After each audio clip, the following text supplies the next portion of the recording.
আসসালামু আলাইকুম সুপ্রিয় শিক্ষার্থীবৃন্দ, আশা করি সবাই ভালো আছো। আজকে আমি যে ভিডিওটা নিয়ে এসেছি সেটা হচ্ছে এইচএসসি ব্যাচের জন্য তৃতীয় চ্যাপ্টারের দ্বিতীয় অংশ ডিজিটাল ডিভাইস থেকে হাফ অ্যাডার, মানে অ্যাডার নিয়ে আলোচনা করব। মূলত এটা খুবই ইম্পর্ট্যান্ট একটা প্রশ্ন। আমি অত্যন্ত সহজ করে আজকে তোমাদেরকে হাফ অ্যাডারটা বুঝিয়ে দিব, আশা করি সবাই বুঝতে পারবে। এখন প্রথমে আগে জানতে হবে আমাকে অ্যাডার কী জিনিস। অ্যাডার কম্পিউটার যে সার্কিটের সাহায্যে যোগের কাজ সম্পন্ন করে তাকে অ্যাডার বলে। অ্যাড মানে যোগ, তার মানে হচ্ছে কি কম্পিউটার যে যোগের কাজ সম্পন্ন করবে তাকে অ্যাডার বলা হয়। এই অ্যাডার হচ্ছে দুই প্রকার, একটা হচ্ছে হাফ অ্যাডার আর একটা হচ্ছে ফুল অ্যাডার। হাফ অ্যাডার এবং ফুল অ্যাডার সংজ্ঞাও সহজ, একই রকম মিলিয়ে বলো। কম্পিউটার যে সার্কিটের সাহায্যে দুই বিটের সাহায্যে যোগের কাজ সম্পন্ন করে তাকে হাফ অ্যাডার বলে। তাহলে ফুল অ্যাডারটা বলা যাবে কি, কম্পিউটার যে সার্কিটের সাহায্যে তিন বিটের সাহায্যে যোগের কাজ সম্পন্ন করে তাকে ফুল অ্যাডার বলা হয়। আজকে আমরা হাফ অ্যাডারটা দেখব, হাফ অ্যাডার বাস্তবায়ন সহ সমস্ত কিছু দেখব। যে কোনো অ্যাডার বাস্তবায়ন করার জন্য তোমাকে চারটা স্টেপ ফলো করতে হবে। প্রথমটাই হচ্ছে প্রতীক।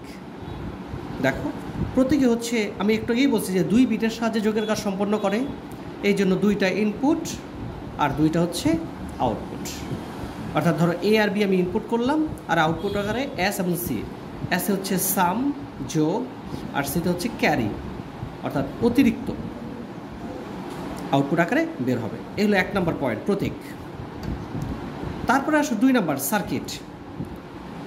আসলে এই অ্যাডারগুলো মনে রাখার জন্য মূল কাজটাই হচ্ছে সার্কিটটা মনে রাখা। তোমরা যারা লজিক গেট করেছো যে এই সার্কিটটা হবে হচ্ছে এক্সর গেটের সাথে অ্যান্ড গেট। এক্সর গেটটা কেমন, এই যে এরকম, এটা হচ্ছে এক্সর গেট। আর সাথে কি একটা অ্যান্ড গেট। অ্যান্ড গেট হচ্ছে গুণের কাজ করে, অ্যান্ড গেট। এই দুইটা যুক্ত হয়ে তোমার হাফ অ্যাডারের সার্কিট তৈরি করে। তাহলে আমি কি করলাম, দেখো এ আর বি দুটো ইনপুট নিলাম। তাহলে প্রথমে একটা এক্সর গেট আঁকছি, কী বলেছি তার সাথে একটা অ্যান্ড গেট যুক্ত আকারে থাকবে, অর্থাৎ এ থেকে একটা নাও বি থেকে একটা নাও, অর্থাৎ কি অ্যান্ড ম্যান গুণের কাজ করে, অর্থাৎ গুণ চিহ্ন দিয়ে দিলাম। তো এই যে এক্সর গেট এটাকে বলা হয় এ জর বি। এটাকে আরেকভাবে লেখা যায় এ বার বি প্লাস এ বি বার।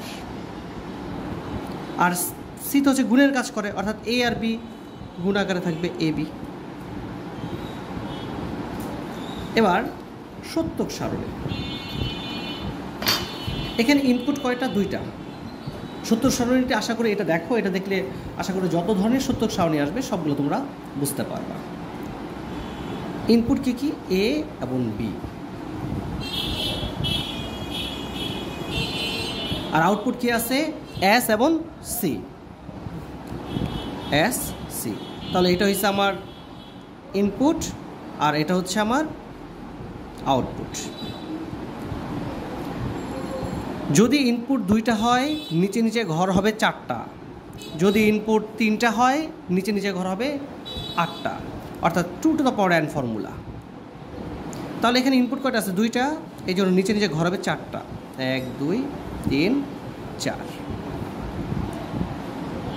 তাহলে এবার লিখবো কীভাবে, আমরা জানি যে কম্পিউটার হচ্ছে 0 এবং 1, এছাড়া আর কোনো শব্দ ব্যবহার করা হয় না। যে কোনো ভাষায় দাও ওগুলোকে সে কী করবে, মেশিন ভাষা 0 এবং 1 এই ভাষা রূপান্তর করবে।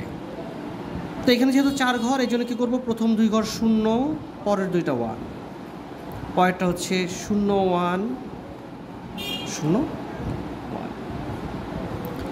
যদি 8টা হইতো প্রথমে 4টা 0, পরে 4টা 1, 2টা 0 2টা 1 2টা 0 2টা 1, পরেরটা হচ্ছে 0 1 0 1, এরকমভাবে সাজিয়ে লিখতাম। আচ্ছা, এখন এসে কি বলেছিলাম, সাম, অর্থাৎ যোগ করব, বাইনারি যোগ। 0 0 যোগ করলে কত আসে, 0। হাতে ইসো আছে নাই, এই জন্য এখানেও 0। একসাথে দুইটা করতে হবে, 0 আর 1 যোগ করলে কত হয়, 1। হাতে কিছু নাই, এই জন্য এখানে 0।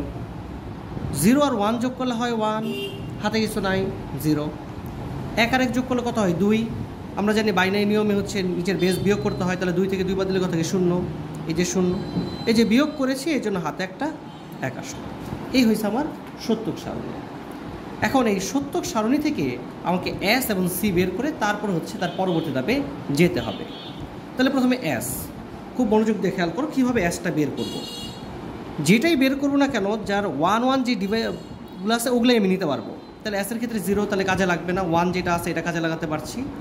এবার এদিকে একটু তাকাই দেখলাম এর মান 0, যেটা 0 হবে তার উপর বার হবে। বি কত আছে?